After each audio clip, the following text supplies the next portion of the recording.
Due to the graphic nature of this program, viewer discretion is advised.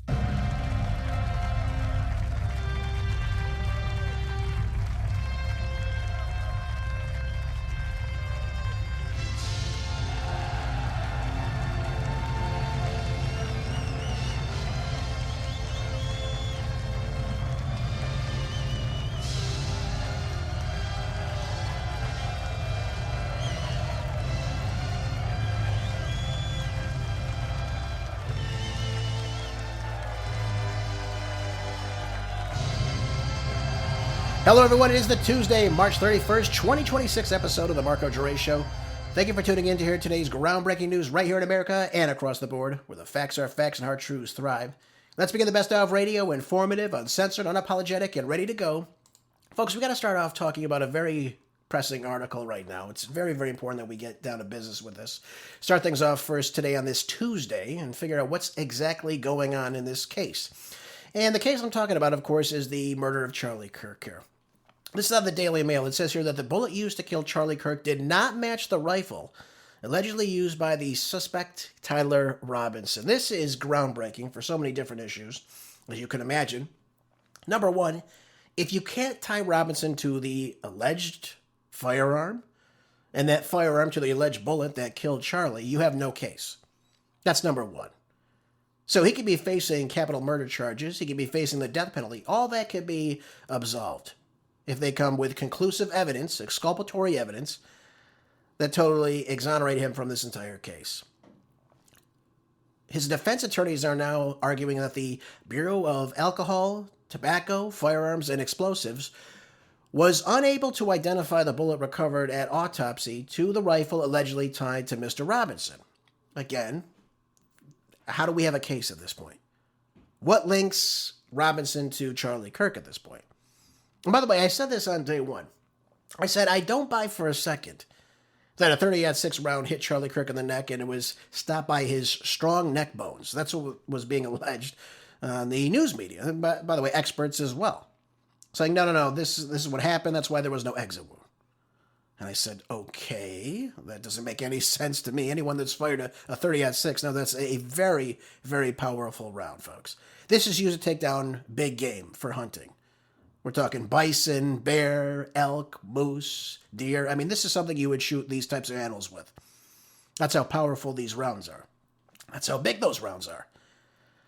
And if you're firing them for, like, let's say practice, you'll see that those things can take down steel, for God's sakes. I mean, it can penetrate steel if you shoot it enough. That's how powerful these rounds are. From a 30-06. You're telling me that it was stopped from 200 yards away? By neck bones? I'm sorry, folks. It just doesn't work out that way. But biologically, that does not make any sense. So now we have an issue, though. Can we even link Robinson to the scene? Can we figure out how Robinson got on the rooftop? Where is this information now? He allegedly left behind a screwdriver where he was able to make a fatal shot, detach the weapon, put it in a backpack. Then he decides to leave the screwdriver right where I guess he was perched on this roof in prone position, jump off the roof and then run away, only to reattach it, leave it in a towel, and then leave the scene. Leave the gun there for I don't know what. And somehow police knew to walk through the woods and figure out exactly where it was. Okay, well, I'm willing to grant you all that. But still at all, can we link Robinson to what's going on? Is there DNA evidence that could link Robinson to the firearm? Is there any DNA or ballistic evidence that shows that he fired it that particular day? All these things can be easily answered, folks. And these things should have been already answered quite a bit of time ago. But the next problem is, if that bullet that was used to kill Charlie, we don't know what type of bullet it was, it doesn't say in this article. If you can't link that bullet to that gun, what case do you have at this point? That means somebody else was involved in this. Now, I'm not saying Robinson wasn't on that rooftop with a firearm. I'm not even saying that. But what evidence do you have that Robinson did this? You have nothing at this point. So again, I found this whole thing really weird. How was Robinson able to get on this roof, number one? How was no one able to identify him going on the roof? How was he able to get access to this roof? Allegedly, he left a note behind to his alleged lover, his roommate, whatever you want to call it. And he I guess, verbatim, just simply said exactly what he did in this note. Again, the note was never found. The note was allegedly destroyed, and then they said, well, it was on Discord. It was written to him on Discord. Well, there was no evidence of that Discord server producing anything like that. Then the FBI came out and said, oh, well, we figured it out. We're going to replicate this. How do you replicate a note of which you don't have access to? And by the way, who destroyed this alleged note? Because if this note was given prior to this, and this wasn't reported to the police, his alleged lover is an accessory to this point. Someone's telling you they're going to go do all these heinous things and you don't say anything about it, you destroy the evidence. So there's a lot of people that could be at play here to being guilty, of course. But again, the main information, if Robinson cannot be tied to the bullet that killed Charlie, what evidence is there that he's involved in this? Why is he the person of interest at this point? And if Robinson is not involved, then what do we have to holding him? So that means somebody else was the killer. Why don't we have any of the other cell phones that were out that day? Anytime Charlie Kirk was speaking, you had a plethora of people in the audience with their phones out recording every single interaction from every single different angle. Yet we have none from that day of where Charlie was looking out to that day. These are all questions that should be answered. Do we not have any footage of this? What about the footage on the campus? I'm sure there are cameras all over this campus. Every single hallway. You're telling me that Robinson was all around this campus this day, and yet we can't place him to that given time that he was on this campus, allegedly? Why do we have footage of him again at a fast food restaurant later that day, completely unbothered in completely different clothing? What, did he have a wardrobe with him that day that he's just changing from clothing to clothing to clothing? Completely unbothered. He's at this fast food chain. He's on the camera there. He is on the camera there. And what, he just heads back afterwards at 6 p.m. that day? So there's so many questions I have about this. We're not getting any of these answers. And I worry that we're not going to get justice for Charlie Kirk, folks. That's what it comes down to. I worry about these things. A grave injustice was done that day. And by the way, I'm looking at a picture of that day right now. Charlie's throwing hats out to people. Thousands of people have to be here in this courtyard. Thousands of people have to be there. There's people behind him with cameras out. Nothing is on the rooftop. We can't see that this is where the shot definitely came from. These are all questions that should be answered. And if it didn't come from above, 200 yards away on the rooftop, where did that bullet come from? This is all things that can easily be answered to, by the way, especially at this point in time. Months later, we should have answers to this. So I'm eager to see what the FBI responds to with this. If we figure out exactly where this bullet came from, or if this rifle had any play in this at all, if it even was owned by Tyler Robinson or his family. You know, rifles tend to look the same. Obviously, you can say, oh yeah, that's my rifle. Was it actually owned by Tyler Robinson? Could we get a serial number off this? Was it owned by his family? It allegedly was given to him by his grandfather. We should have answers to all these questions. But again, folks, the ballistics do not lie. That's the beauty of ballistics. And we should have answers to all these things. And again, first and foremost, we should have justice for Charlie. Anybody that was involved in this should be brought to justice. Because this is not how we should be in the United States. We have freedom of speech for a reason. Now, whether you agree with Charlie, disagree with Charlie, is beyond anything. Doesn't matter. Anyone that would commit a crime like this needs to be held accountable. We need to protect, first of all, someone's freedom of speech and their right to pursue their own happiness in this country. And, of course, their own liberty. And sadly, that was lost by Charlie on that fateful day. So I hope that we come together, we get the proper information, and if Mr. Robinson's guilty, well, he should be charged accordingly. If he's not guilty, though, he needs to be set free.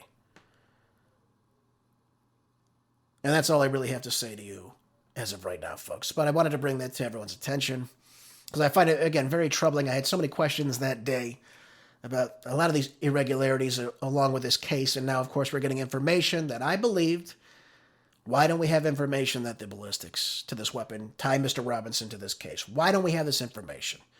And now it seems like it's coming to that he has no ballistics that tie him to the gun or to the alleged bullet that was killed, that killed Charlie. Very, very, very frustrating to see this as time goes on. Let's move on to other topics, ladies and gentlemen. Let's talk about what's taking place in the Middle East again. Obviously, a main issue of what's going on inside America today. And it says here in the Times of Israel, the United States President Donald Trump reportedly told aides that he was willing to end the military campaign against Iran if the Strait of Hormuz remains largely closed and leave a complex operation to reopen it for a later date. I don't know what this really means.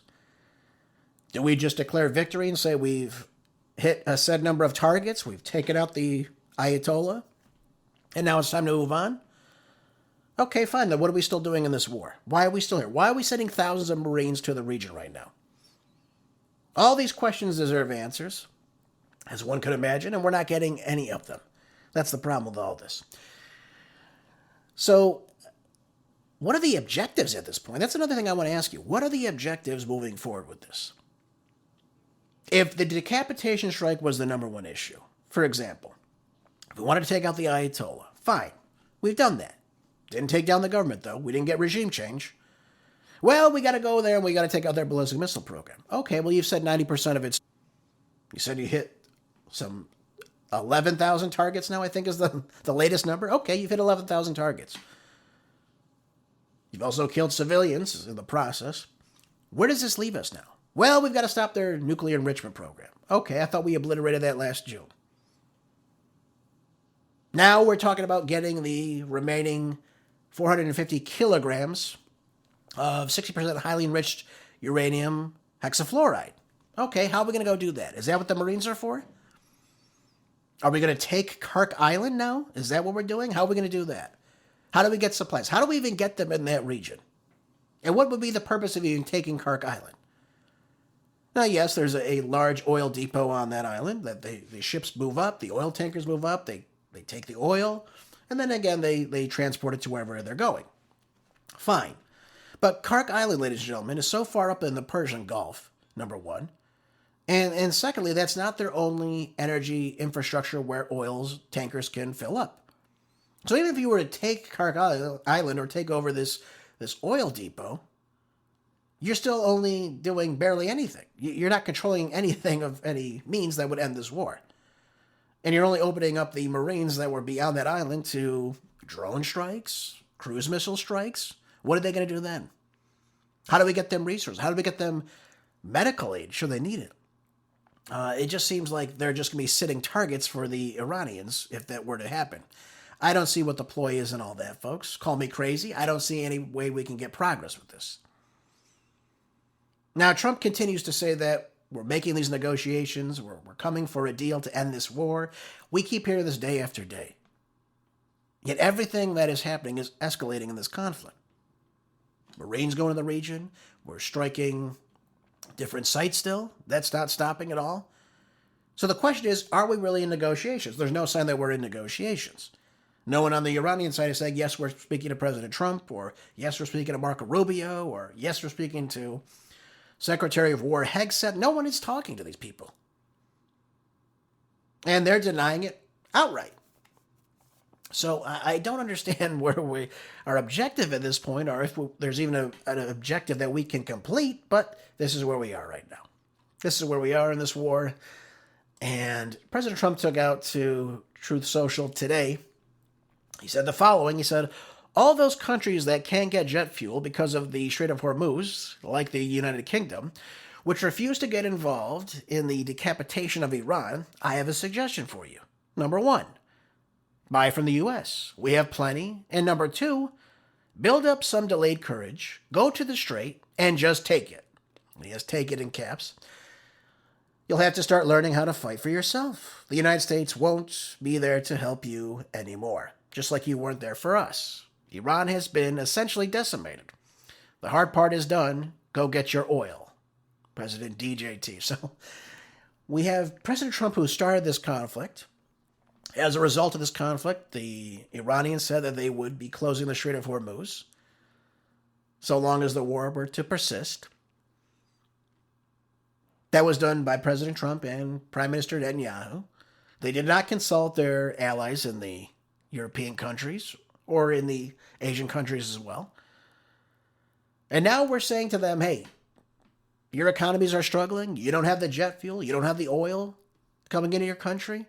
You don't have the liquefied natural gas, the fertilizer, the food, whatever it might be. Go get it yourself now. You send your ships to the region. By the way, that's not going to happen, largely because insurance companies are not like, for example, Lloyd's of London would never allow that to happen, to send a UK vessel into the region to open it up. And by the way, what's stopping it from being open? If Iran is completely decimated, essentially, is what Trump says, then how do they have any control over the Strait of Hormuz? How are they keeping it closed? And if it can be opened up so easily, why don't we just go and do it? Again, these are questions we get no answers to. Again, like I told you, because they're not decimated. They're not depleting all their missiles yet. They're still having cluster munitions. All these missiles are still firing into Israel every single evening, folks. They're hitting their targets right away. So I think it's long from being over. And as things escalate, as we continue to strike them, as they continue to strike Gulf Arab states, as we see the Houthis now have entered this conflict, that might shut down the Red Sea access. That means essentially they're shutting down the Suez Canal. That's very detrimental to Egypt's economy because, again, they take in roughly $9 billion a year just in tolls to access the Suez Canal. That's problematic for them. By the way, El-Sisi came out just the other day. It says, President Trump, please use diplomacy. Use your diplomacy to end this conflict. Because they fear now their economy is going to be hit as a result of all this. So people are starting to wake up. People are starting to figure out, yeah, this war continues on. Our economies are going to continue to struggle. Prices are going to continue to go up. And nothing positive comes as a result for us. In fact, I don't see any positive result for anybody involved in this, to be honest with you. It's just an all-out war at this point. Now, I do want to take everyone's attention over to something President Trump said just yesterday. He came out and said the following on Air Force One, and I want you to take a listen to this. Again, saying a lot of the same things, that we're winning this war, we're getting everything we want. And here he's referring to the 15-point plan. Let's take a quick listen to this. You had offered that 15-point plan to Iran. Did they ever come back to a Yeah, they response? came back on the 15-point plan. Say? They gave us most of the points. Why wouldn't they? And you make it sound like they made some concessions. Can you identify those? Well, they're agreeing with us on the plan. I mean, we asked for 15 things, and for the most part, we're going to be asking for a couple of other things. We're having very good meetings, both directly and indirectly, and I think we're getting a lot of very important points.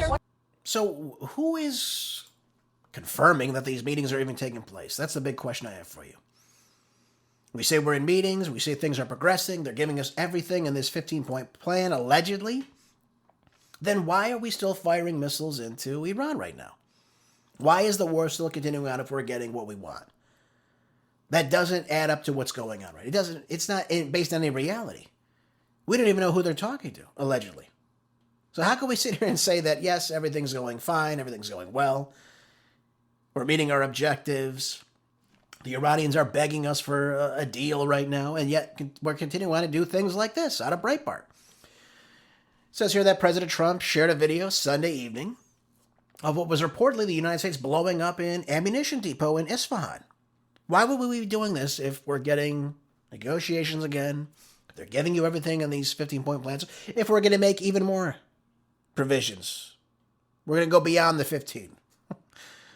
It just doesn't add up with what's going on right now. Why would we be sending roughly 10,000 Marines to the region now if everything is going well? Why would the Strait still be shut if these negotiations are going well? Obviously, I would imagine President Trump would say we want the Strait of Hormuz to resume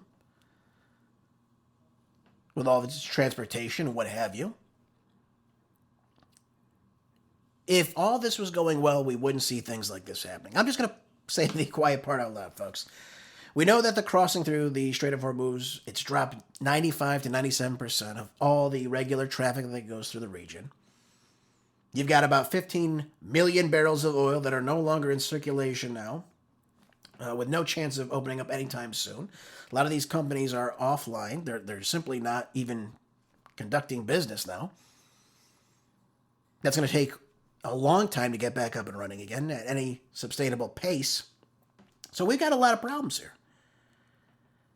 And we have, for example, we have Asian gas, jet fuel now, shortages that are present all throughout the region. We see rising costs with this right now. I mean, this just, again, it doesn't add up to what's going on. If we're going to continue to strike military targets or ammunition depots and hit them with 2,000-pound bunker buster bombs, and then threaten to hit desalination plants, gas fields, energy infrastructure, that's detrimental to the entirety of the country, which again would be a war crime. I would say to you, ladies and gentlemen, the war is far from over. I think the war is just getting started. That's the way I see it. But then again, he goes on Monday. The United States of America is in serious discussions with a new and more reasonable regime to end our military operations in Iran. Where is this evidence? Great progress has been made, but for if any reason a deal is not reached shortly, there it goes again. It's like he's just issuing these ultimatums and no one is responding. And in the same message, he's saying, he said Iran will strike Iran by blowing up and completely obliterating all of their electrical generating plants, oil wells, and Kirk Island, and possibly all desalination plants. Folks, is this how you're going to conduct diplomacy? By threatening to blow up the very important livelihood of electricity, oil, a transportation island? By the way, an island which people live on, by the way. There's very small communities that live on Kirk Island, so, and desalination plants. That's used for proper drinking water. Now, I'll let you know that Iran uses about 8% of its drinking water from desalination. They have other ways to access water. But a lot of the other Gulf Arab states don't have that opportunity. They rely 80 to 90% on these desalination plants, one of which was hit by Iran recently. So what are they going to do for drinking water? How are they going to access proper water? How are they going to get food if the strait is shut down? The UAE struggles with this. Bahrain, Qatar, Kuwait. What are they going to do now? How are they going to get access to all these things they need for humanitarian purposes if that strait remains shut down? Are they going to wait for the United Kingdom to come in now, allegedly, and open it back up? Because right now, Europe has totally rebuffed President Trump. Totally rebuffed any demand for them to enter this conflict. They're saying, we don't want a part of this. I don't know where this leads us, folks. I don't know where this rhetoric leads us. And with the threats looming that you're going to hit power plants, oil wells, desalination plants. Folks, you're not supposed to target civilian infrastructure that is critical to sustaining life in a war. You're just not supposed to do that. That is considered a war crime, again, by international law. So now, are we threatening now that we're going to commit war crimes to get what we want? And if the Iranians are giving you what you want, they're saying yes, yes, yes to this 15-point plan, it doesn't make any sense that you be making these types of threats. Just doesn't make any sense, folks. And he said the operation was laser-focused and decisive. Okay, I don't understand what that means. I really don't. What is our objective for staying in this war? What do we need to accomplish for this war to end? That's what we should be asking of the president and this administration. And what does that look like? And now he's saying the Strait of Hormuz isn't even necessary to be open to end this conflict. So, again, I don't know what more he wants to do then if he's hit 11,000 targets. I really don't understand what he would be referring to here. Oh, by the way, this was Caroline Levitt this morning. I want you to hear this, too. Again, she can't answer the question of why would we be targeting these very important sites for humanitarian purposes inside Iran, and why would we be doing this? Would we violate international law and be war criminals? Let's take a listen. The president posted this morning about, his threat that on leaving Iran, he said we might blowing up and completely obliterating all of their electric generating plants, oil wells, Harg Island, and possibly all desalinization plants. Under international law, striking civilian infrastructure like that is generally prohibited. Why is the president threatening what would amount to potentially a war crime with the U.S. military? And how do you square that with the administration repeatedly saying that the U.S. does not target civilians? Look, the president has made it quite clear to the Iranian regime at this moment in time, as evidenced by the statement that you just read, that their best move is to make a deal, or else the United States Armed Forces has capabilities beyond their wildest imagination, and the president is not afraid to use them. That's not what I said, Garrett. And you're saying the word potential for a reason, because I'm sure some experts are telling you that in your ear to try to ask me that question. Of course, this administration and the United States Armed Forces will always act within the confines of the law. But with respect to achieving the full objectives of Operation Epic Fury, President Trump is going to move forward unabated, and he expects the Iranian regime to make a deal with the administration. Well, he's saying potentially because we haven't done it yet. It's a potential war crime if you were to act on this. And she goes on, I'm not going to continue playing it, but she goes on to ignore him when he says, this would be a war crime. She just totally ignores him. So is that what we're going to do? If we don't get the negotiation we want, we're going to target civilian infrastructure now? Which, again, is a war crime. It's not potentially. It is a war crime if we were to act on those. And she has no valid answer to this. So, again, I'm very concerned that we're taking these awful risks now to, again, target this civilian infrastructure that's crucial for life inside of Iran. And that as time goes on, these things are going to get more and more out of control. And then Iran will continue to hit civilian infrastructure inside of, for example, Qatar, UAE, Kuwait, Bahrain. What's going to happen in these countries? Saudi Arabia? And what happens if we put troops, for example, on Kirk Island or inside of Iran itself to extract the so-called 450 kilos of highly enriched uranium? What are we going to do then? How do they even get access to this? Nobody has any clue about what we're doing, it seems. So I'm very concerned about this, folks. We're seeing Iran retaliate. This is out of Reuters today. It says Iran has now attacked and set ablaze a fully loaded crude oil tanker off Dubai on Monday, as President Donald Trump now has warned that the U.S. would obliterate Iran's energy plants and oil wells if they don't open the Strait of Hormuz. This is what's taking place. This is a Kuwaiti flagged ship now. Thankfully, there was no injuries reported. There was no oil spill reported as of yet. But the ship has been hit by a drone. That's what's being said right now. Carrying about 2 million barrels of oil worth more than $200 million at current prices is what's taking place. So I think the Iranians are saying, okay, you're going to strike our electrical grid. You're going to strike our oil fields, oil wells, our desalinization plants. All right, take a look at this. We'll strike oil in the Gulf then. We'll do that. We'll do it this way. And any other ship that tries to get in, we will strike in that region. I think what they're showing us is that they are in control of that strait. If you strike us, we will strike your allies in the region. We'll sink the oil tankers to the bottom of the Persian Gulf. And again, this is why you're seeing, for example, insurance companies saying, we're not going to reimburse you if you make this trek through this region. You're just not going to happen. And this is why you're seeing a lot of these issues rising up. And this is why gas prices are completely out of control right now. Look at where we are right now. This is here in ZeroHedge. U.S. gas prices hit potentially sensitive $4 level as Trump eyes Iran war off-ramp. What off-ramp? Well, there is no off-ramp.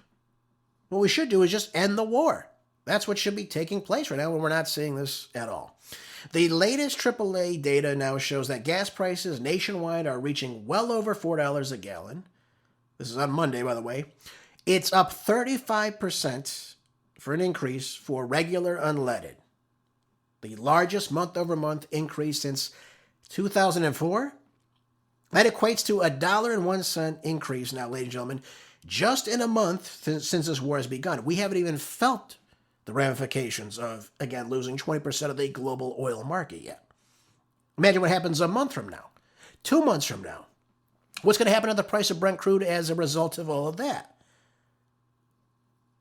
Well, you're going to have people driving less. People are filling their tanks less often to avoid these exorbitant costs now at the pump. This is the end result of this. People can't move freely on their way.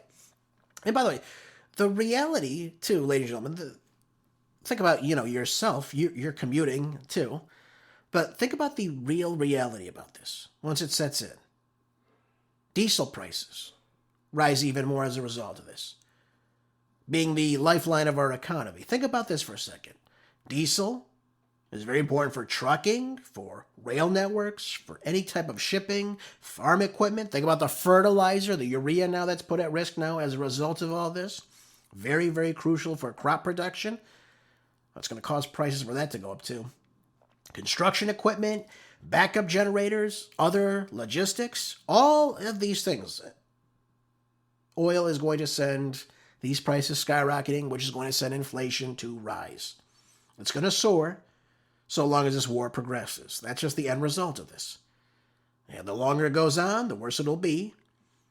And as of right now, the estimate is going to be 4.2% year over year just in 2026. Now, it could get worse. This is what they're projecting just as of right now. But oil offshoots to everything else. It's very much a part of everything in our economy. That's how our economy functions, off of oil. And as time goes on, I do believe it's going to get much, much worse. I'm looking at Brent crude's futures right now on CNBC. What's it saying right now? Let's take a look. It is now up to $118.31 as of right now, up almost 5% from yesterday's close, folks. WTI crude is up over $102 per barrel as well. That was at $62 just a little over a month ago. So look at the massive increases in both of these futures right now. Brent crude obviously up a little bit more. This is going to have a big ramification on the global economy, folks, and there's no sign it's going to stop anytime soon. I think that's the biggest takeaway we get from all this. This is very detrimental to the global economy, and again, I fear the worst as time goes on. I really do. And the answer to this is stop the war. Just stop, move away from it, get out of it, pull out, and try to mend any type of relationship we have with Iran moving forward. I don't know what that would look like. And let the chips fall as they may, but let's get that straight open. Let's get things up and working, because it's not going to just turn on overnight. A lot of these oil refineries, the drilling, everything is offline right now. Pipelines, you name it. It doesn't just happen tomorrow. Hey, everything's back up and running. We got 2 million barrels out of this refinery, 3 million out of this one. No. It takes time for this to happen. And it's going to probably take a couple months to get everything back to where it once was. So we haven't even seen the worst of it yet. And I fear whoever's advising the president is not giving him the right data to end this conflict right now. There is no way we can win this war, in my estimation at this time. And I say that to you as a red-blooded American patriot, a conservative who voted for President Trump 3 times. But I don't see any way we can end this war with us raising our hand, yes, we won. I don't see how we've won this. The Iranians have shown their resolve, they've shown their resiliency, and that they will defend themselves at all cost. All they have to do is not lose this conflict. And they are making that very, very clear. But again, a lot of these Gulf Arab states are struggling as a result of that. So, as time goes on, this all gets much worse. It's worse for the people in the region. It's worse for the global economy. It's very bad for our economy. And especially in a midterm year, we should be focusing on propping up the economy, not weakening it. So there we have it. By the way, I want to bring everyone's attention to an article I have for us in The Hill today. This one is very startling to me, as you would imagine. It says here, hundreds of protesters took to the streets across the embattled Palestinian territories on Tuesday after Israel's parliament passed a measure establishing the death penalty by hanging for all Palestinians convicted of murdering Israelis. So you look at that and say, okay, well, this makes sense. You've murdered an Israeli, now you get to be hung. Okay. But we've got to look at a couple of the situation about what's happening here.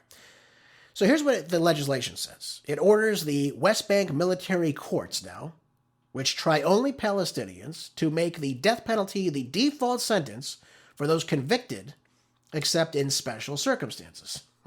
Okay, what are those special circumstances? We don't know. We don't have a clue. Okay, but we know that they really want this to happen. All right, so let's talk reality here, though.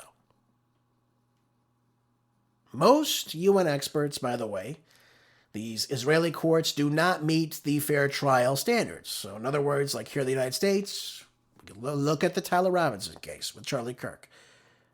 You have a defense, you have a prosecution. Both sides present their evidence, you have a jury of your peers, you have a judge, and it's a civil case, and you make your case, and you are tried accordingly. Of course, we always hope so. That's the way this is supposed to work. You have right to appeal, and so on and so forth. Okay. But the UN experts state that the inside of the West Bank, for example, the functions of the police, investigators, prosecutors, and judge are vested in the same institution, and that is the Israeli military. So they conclude that this structure makes legal defense impossible at this point because you're given a lawyer of their choosing. So they describe this system really as this kind of draconian penal system applied only to Palestinians without any sort of real due process guarantees. Obviously, looking at this for how the Israelis treat the Palestinians, you can see why this is a cause for concern now. What else are they saying? They're saying things like military prosecutors can even prevent Palestinian detainees from meeting with their lawyers for up to 60 days during this interrogation. Again, where's the due process? And we as Americans, we view due process, again, as a constitutional right. Why would we not want the same applied all around the world? That would be us sharing our Constitution, our value system with the entire world. Why are no people speaking out against this? It's very troublesome. What do other UN experts say? They're saying military judges consistently provide legal and judicial cover acts for torture, cruel and degrading treatments, as well as these Palestinian detainees. Again, another cause for concern. I think we all would agree on this. And by the way, just if you think I'm over-exaggerating on this, let me just pull up this statistic that I have for us here. The military courts have a conviction rate of over 99%, too. So they either got it, I guess they have the greatest prosecutors in the world, or, I don't know, something might be a little bit biased here. I don't know, but I know that's just what's, again, being said right now. Yeah, 99.74% conviction rate for Palestinians. Pretty good, folks, don't you think? So this brings in so many things into question now. First of all, why are the Israelis even inside the West Bank right now? They're not supposed to be in any occupied regions. This is, again, UN Charter Article 242. They shouldn't be having any sort of control over this, where you have another country's military coming in and telling you what's what. So there's so many other questions I have about this. But are these Palestinians going to be receiving fair treatment? And the answer looks like, to me, they're not going to. They're not going to. So the measure will not be retroactive and won't apply to current prisoners. Still, it signaled an extreme hardening of Israeli penal policy that elicited fear for the protesters for all Palestinian prisoners in the Israeli jails currently.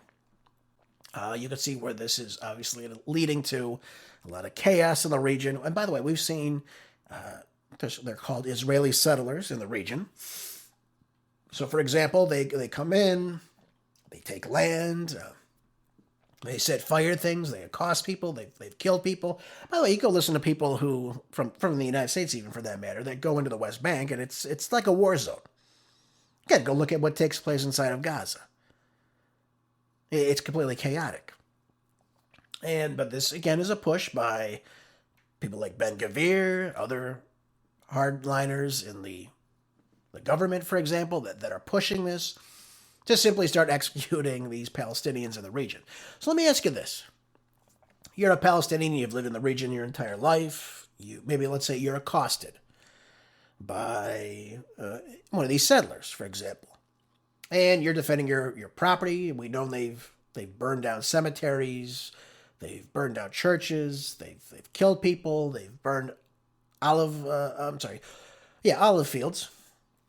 And let's say you defend your land and you shoot somebody, you kill them. No, I don't like that. I don't condone that, obviously, unless it's self-defense. But let's say things get into a situation and you end up killing someone. And the Israeli military comes and says, you've killed this settler, and now you're going to be tried for murder now. And, of course, this is going to be your end result. Death by hanging. Is that just, folks? Is that a just and honest system? To me, it doesn't seem that way. To me, it doesn't seem that way at all. Now, we're seeing even inside Gaza now, dozens of demonstrations now in front of the headquarters of the Red Cross now. You're seeing well-known Palestinian prisoners like Marwan Barghouti, excuse me. People are very upset about these Palestinian detainees with the threat of being executed now. I mean, it's a very sad situation, folks. And I don't know really what we can do about this. We don't know what these UN groups will do about this, if they will step in and say, no, you don't have the right to come in with your military court and simply just start executing detainees that you have. We don't know what holds them accountable. We don't know if these people are going to get any of the proper due process like we would expect here inside the United States. That's the problem with all this. We have a coalition of Israeli rights groups and opposition lawmakers announcing they were launching a petition against Israel's Supreme Court to declare the law null and void. So again, there are people inside the Israeli government that are coming out saying, this is not right. We shouldn't be doing this. We don't want this. But this is what's taking place. Again, you have Ben Gvir celebrating by popping champagne. That's what some of these people are doing right now. And we look at what's taking place in Gaza. We know that, 20 to 30 people are killed every single day in Gaza since this so-called ceasefire, estimated. This is very troubling. By the way, this only applies to Palestinians. Just to understand what I'm telling you. This only applies to Palestinians. So, again, if you're an Israeli settler and you kill a Palestinian in the West Bank, you're absolved of all wrongdoing. You're not held in account for what took place. So let's understand what's going on. It's rules for thee and not for me in this situation. And I applaud anyone who is obviously opposing this because, again, we should want due process for everybody. And that should be held to everybody moving forward. So I wanted to share that with everybody as well. It's, again, very troubling to see exactly what's going on in the Middle East right now amid this war with Iran. Of course, the strikes the Israeli people are being subdued to every single day. Imagine having to run into a bomb shelter because of this conflict that's going on with, again, no one in sight. And now they're really facing a three-front war. You've got Hezbollah to the north firing into Israel because they're defending southern Lebanon. You've got Iran firing missiles every single night, 8, 9, 10 waves of missile barrages coming in. And then, of course, you have the Houthi rebels in Yemen firing into southern Lebanon now. So, again, it's a cause for chaos and, again, no end in sight, as always. All right, let's move on, folks. Let's talk about something a little bit positive right now. We've got, for example, where is this out of? I think it's out of Reuters, if I'm not mistaken.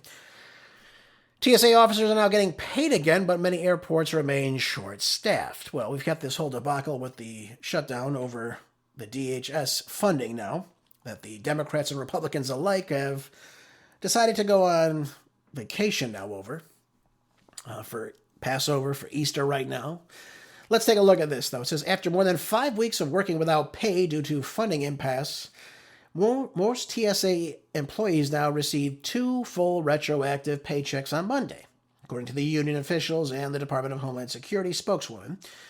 The spokeswoman said that the department is now working to complete processing for the remaining half paycheck owed to these workers. Now, this comes as, a great sigh of relief. Obviously, if you're traveling for Easter, for Passover, if you're just traveling in general or traveling for work, you don't want to be standing in a line for 4 to 5 hours, obviously.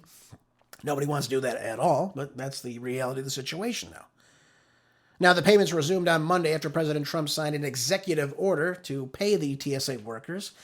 Over the past month, travelers have endured the hours-long waits in airports, for example, Houston, Atlanta, New York, you name it. These officers called out from work because they're not getting paid. Why would they show up? And the union officials now have said that they're now working other side jobs just to cover and make ends meet for their bills. So wait times at these TSA checkpoints eased some of these, major airports around the country on Monday, according to some TSA data, but they're still estimating to see these security lines. They're still long. So no good, folks. No good. But again, it looks like we're trying to ease some of this. We've got some issues, though. We have airports hitting 40 to 50% of TSA officers calling out still across the United States. While DHS has shut down, for example, you have American Airlines saying that this is what's taking place for their workers. Again, another trade association for major U.S. carriers. You have assaults on TSA officers have increased sixfold at the same amount of time, is what the group has said. So we see the challenge with the staffing that can still linger on so long as this bill is not funded. And that's why I asked the question of the day, why did the Senate go on vacation? Why is Lindsey Graham at Disneyland or Disney World, or wherever the hell he is, if we haven't gotten a proper resolution of what's going on? Working without pay has now cost, 500 officers to leave the agency now? So now they're short-staffed, 500 just from the start, because these people don't even work for the government anymore. So this is another thing that Trump and the Republicans and the Democrats alike need to get solved. They need to get this funding passed. Yes, we know this originated with the Democrats, but it's going to fall on the Republicans because we're the ones in charge. That's what it comes down to. But Trump should make it known that, yes, he will get these people paid. He will have you paid, and you will be paid back retroactively as time moves forward. So I think that should be a step in the right direction. I would hope so. All right, folks, let's move on. Let's talk about this article I have for us in the Washington Times. It's a very important article. And it's about the issue of citizenship. Citizen appears more than, 10 times in the original 7 articles that discuss qualifications for office, legal disputes, and rights for us inside of our Constitution. But yet nowhere in the Constitution does it ever define what a citizen really is. Now, it wasn't until 1866 when Congress was debating the 14th Amendment, guaranteeing citizenship rights to former slaves. And we can look at information by some said senators like, for example, Edward Cowan, who made the point, I am really desirous to have a legal definition of the word citizenship of the United States. What does it mean, and how do we determine what it is, essentially? And thus began the idea of what the 14th Amendment would become. Now we can debate what birthright citizenship is. This is obviously the talk of the issue. What does that actually mean? What is a U.S. citizen? And look no further than Section 1 of this amendment. And it says here, and I'll read directly to you from Cornell Law. It says here, all persons born or naturalized inside the United States and subject to the jurisdiction thereof, that's a very important spot to understand, are citizens of the United States and of the state wherein they reside. No state shall make or enforce any law which shall abridge their privileges or immunities of citizens of the United States, nor shall any state deprive any person of life, liberty, or property without due process of law, nor deny any person within its jurisdiction the equal protection of the laws. So, understanding that, there are 2 things we have to factor in here. 1, all persons born or therefore naturalized, that means you've immigrated here legally and you obtain citizenship that way. But the other part about this that's very important is and subject to the jurisdiction thereof. What does that mean? It means that your parents or you are of that jurisdiction. Therefore, for example, if I'm born in California, I am born to that jurisdiction inside of the United States. I am a resident of California, and I'm a citizen of the United States. That's what that comes down to. So when we think about what this means, for instance, we have to understand something. The issue is, and this will be for the justices to decide, whether children born on U.S. soil to illegal immigrant parents, or foreigners, if you want to say that, in the country, are really just temporary visitors, or are they actual U.S. citizens? Now, I'm under the impression that obviously they would be of a different jurisdiction. That's what it comes down to. That's what the language tells us. They're of a different jurisdiction because their parents are from a different country. They're of a different jurisdiction. They didn't come here through legal, proper channels, through port of entries. They didn't apply at any embassy abroad or what have you. They didn't go through the proper channels. So if their parents are not U.S. citizens, what would make them a U.S. citizen then as well? Now, we've had arguments over this over the course of several decades, but we've got to stick to the main point there. What does the amendment really tell us? It tells us that citizenship is what? Granted to all people just born in the United States? What does the subject to their jurisdiction thereof mean then? That doesn't mean anything. You know, if you're born in California, but your parents are illegal aliens, are you really a citizen of the United States? I don't think that the founding fathers would say, yes, that's what that means. Now, we could look at, again, the children. We call them DACA recipients now. Children of temporarily present or illegal aliens do not qualify because their parents are not residents of the country. That's what it comes down to. I think we all could agree on these things.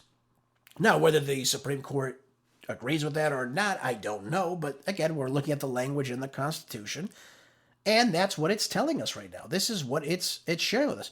Why would the founders say that someone could be an illegal alien, come into the country, have children, and those children are instantly U.S. citizens? The parents are not even of this jurisdiction. That's what it comes down to. Now, we could argue this day in and day out. Now, I'll leave the expertise to the Supreme Court, but what kind of a system would that be? That if anyone just illegally sneaks into the country, has a child, that child is a U.S. citizen now? It doesn't seem to make any bit of sense to me. It really doesn't. Now, I could be wrong. I could be wrong about the language, but I don't believe that I am because of those few short words, ladies and gentlemen, and subject to the jurisdiction of. That means they are of the jurisdiction of the United States. That's what it comes down to. If that didn't say that, then, of course, all persons born in the U.S. or naturalized later on in the United States are citizens of the United States, but that's not what it says. It says, and subject to the jurisdiction thereof. So I think that's going to be the main focal point, especially of our conservative justices, as this case comes on. But they're really going to start bringing this case of birthright citizenship to the foreground, and I think it's going to be very devastating for a lot of people. Because people that have been saying that, yes, these are citizens, when they're really not, I think it's going to be detrimental to the way our census works, the demographics of the country, and who is a citizen and who is a non-citizen. So we could say that the 14th Amendment is going to be something that Trump uses as time goes on to determine who is a legal citizen and who is not a legal citizen. That's what it comes down to. By the way, this case should have been brought up decades ago. Unfortunately, it's being brought up right now. But this is going to have a big play as to what goes on in this country as we move forward, especially in terms of how ICE handles things and who's a citizen and who is not a citizen. So that's all I have to really say on that. I look forward to seeing what the Supreme Court says about that. And by the way, since we're on the topic of immigration and citizenship and census and what have you, out of Just the News today, Representative Comer claimed that the basic count was biased against Republicans in the latest census in 2020, and that they miscalculated the number of Americans in ways that cost Republicans multiple House seats. Well, what are we going to do as a result of this now? Now, Comer claimed that the basic count was biased against Republicans because the Bureau made estimations instead of doing the actual physical counts during the COVID-19 pandemic in 2020. And in areas, for example, like domestic regions, again, the major cities, for example, they overestimated. And in suburban areas, rural areas, more friendly to Republicans, they underestimated the results in some of these states. So he went on to say that the basic count was miscounted grossly in the last census to the tune of costing Republicans anywhere from 4 to 5 congressional seats, is what he's suggesting.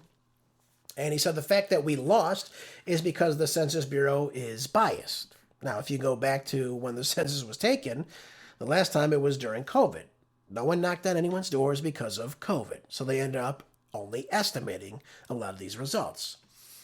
Now, he also talks about, for example, he says California, New York, Rhode Island, for example, should have lost more House seats than they did, and Florida, Texas, which probably gained population in 2020, should have gained at least one new member of Congress because of the exodus during the pandemic from a lot of these blue states. We're still seeing those results as time goes on because people continue to flee states like New York, California, Illinois, a lot of these blue states.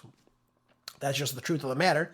And that's why I see a lot of this issue with the redistricting going on right now in America, because they're saying, hey, listen, our population has changed greatly over the last couple of years because of these mass exodus of people leaving a lot of these blue states, and our demographics have completely changed. A lot of the state has completely changed. So a lot of people are looking into doing things like that. And of course, we see the Democrats on the other side, like Gavin Newsom, for example. He wants to redistrict just to gerrymander, just to gain more Democratic seats, because he knows that Republicans, really, if it was probably done fairly, I don't know how things would turn out with the current stance President Trump has taken on some issues has gone. But overall, if Republicans went out and voted, obviously there would be a bigger majority for the Republicans and not for the Democrats. Again, we look at the Republicans right now. They're not very popular, but the Democrats are also not very popular, folks. We have to understand. A lot of things are misshapen because largely people are very happy with either party right now. It's a very interesting time to be voting in America, but this is where we are right now. So Comer says he's committed to making sure that the next census count is more accurate. Again, why wouldn't you hold these people accountable? If they're lying about what the counts are, why would you hold them more accountable? And he said also the issue of whether or not to count illegals or not. That's a whole separate issue, but why would you count illegal aliens in a census? That's another topic for, I guess, another day. But here we are in the United States, and of course the Democrats seem to have a much better holding on it, I would have to say. All right, folks, we've got a few moments remaining in today's broadcast. Let me talk to you about an article out of Slay News I didn't get a chance to go over yesterday that I think is very important and indicative of what's taking place in Western culture, and even here inside the United States. Let's close off with this one. It says, doctors sound alarm over push to euthanize the mentally ill. Now, so-called these medical experts are raising urgent warnings over the global push to expand assisted suicide, is what it's being labeled as. Again, laws which begin to euthanize mentally ill people. And so, what does this mean? We have doctors all around the world now that are pushing back. They're cautiously looking at policy that leads to surges in deaths of vulnerable individuals that may otherwise recover with treatments.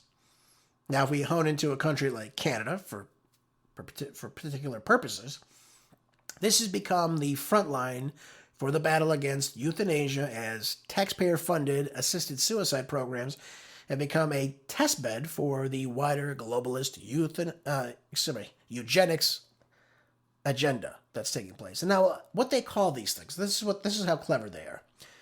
They call this, for example, medical assistance in dying. That's how they try to treat these things. So these are proposals to extend eligibility to, again, reach people with mental disorders and things triggering among concerns about psychiatrics. But they hone in on the fact that they want to give people the assistance to kill themselves. That's what it comes down to. Yeah, that's really all you can really say about this. I can't sugarcoat it to you any other way. They give you the proper means so you could kill yourself. And they get away with it because the doctor is not issuing the drugs which take your life. It's the person themselves agreeing to and doing it. And, folks, I have a big problem with this, especially here in the United States. We have 12 different jurisdictions. Here's that word again, jurisdictions, across the U.S. California, Colorado, Delaware, D.C., Hawaii, Montana, of all states, Maine, New Jersey, New Mexico, Oregon, Vermont, Washington. Seems like the entire West Coast has lost their mind. But nonetheless, they have these medical assistants in dying. And it's legal in these states. So it allows a terminally ill patient to self-administer these prescribed medications to hasten death. Now, again, I think we're failing people. For example, if we should look to death and assisting death as a means to alleviate pain or stress or what have you, and other things of these natures.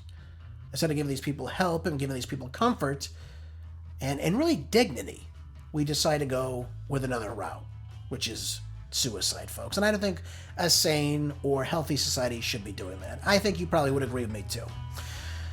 That's all the time we have for today's broadcast day, folks. Thank you again for being here today. I hope you will share the show with others. I appreciate when you do that. Folks, making sure you're keeping up with being prepped with food, water, ammo, money, gold, tools, anything to be self-sufficient. Enjoy the rest of your day. I'll see you back here tomorrow for more groundbreaking news on the next Marco Dre Show. Until then, be good, stay busy, God bless.